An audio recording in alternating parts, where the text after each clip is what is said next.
इन आयात में अल्लाह रब्बुल इज़्ज़त ने इंसानी मुआशरे में बिगाड़ और इंसानी मुआशरे में जराइम और इंसानी मुआशरे में मासियत और नाफरमानी का एक बहुत बड़ा सबब बयान फरमाया है। मुआशरे में बिगाड़ कैसे आता है, जराइम की कसरत कैसे होती है, इंसानियत से और खुसूसन मुसलमान से मासियत और नाफरमानी किस बेबाकी के साथ सरजद होती है, इसके मुख्तलिफ असबाब और मुख्तलिफ वजूहात हैं। अल्लाह ताला ने इन आयात में इंसानी मुआशरे के बिगाड़ का एक बहुत बड़ा सबब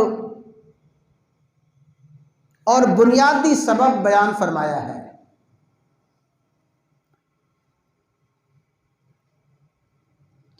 इंसानियत के बिगाड़ में मुआशरे के मुजरिम और इंसानियत की बदअखलाकी में जो असबाब बुनियादी हिस्सियत रखते हैं,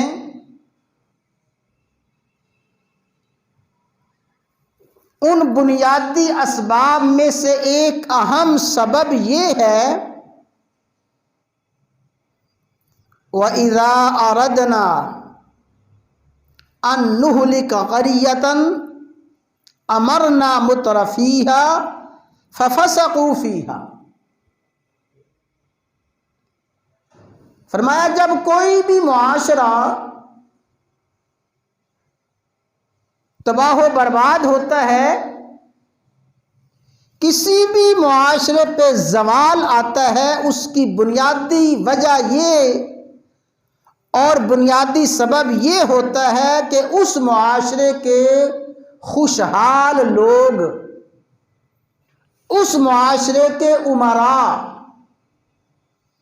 उस मुआशरे के सरदार वडेरे,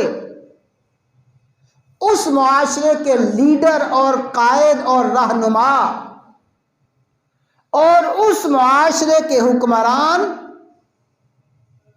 नाफरमान हो जाते हैं, बदकिरदार हो जाते हैं, मालदार मुजरिम हो जाते हैं, हुक्मरान बददियानत हो जाते हैं। फरमाया खुशहाल लोगों की बददियानती और खुशहाल लोगों के जराइम का असर अवाम पे पड़ता है। आम इंसानी सोसाइटी अपने उमरा को, अपने सरदारों को देख के मुजरिम होती है, फिर अल्लाह तबारक व तआला उस सोसाइटी को, उस माशरे को तबाह बर्बाद कर देता है।